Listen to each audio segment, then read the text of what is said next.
ముందుగా అందరికీ శరన్నవరాత్రులు శుభాకాంక్షలు. ఓం అన్నపూర్ణాదేవి అయి నమః.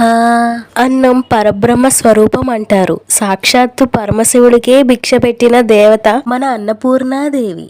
కోటి విద్యలు కూటి కొరకే అంటారు. అందరికీ ఫుడ్ని కల్పించే దేవత అన్నపూర్ణాదేవిని కొలవడం వల్ల తిండికి బట్టికి నీడకి ఏ లోటు ఉండదని మనం నమ్ముతాం. మనం పూజా గదిలో చిన్న గిన్నెలో బియ్యం పోసి అమ్మవారిని పెట్టుకుంటే మంచిది.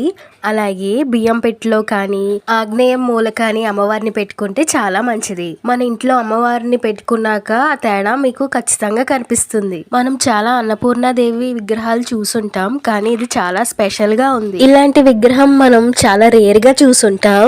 మామూలుగా అమ్మవారి విగ్రహాలను చూసాం, కానీ ఈ విగ్రహం చాలా స్పెషల్ గా వచ్చింది.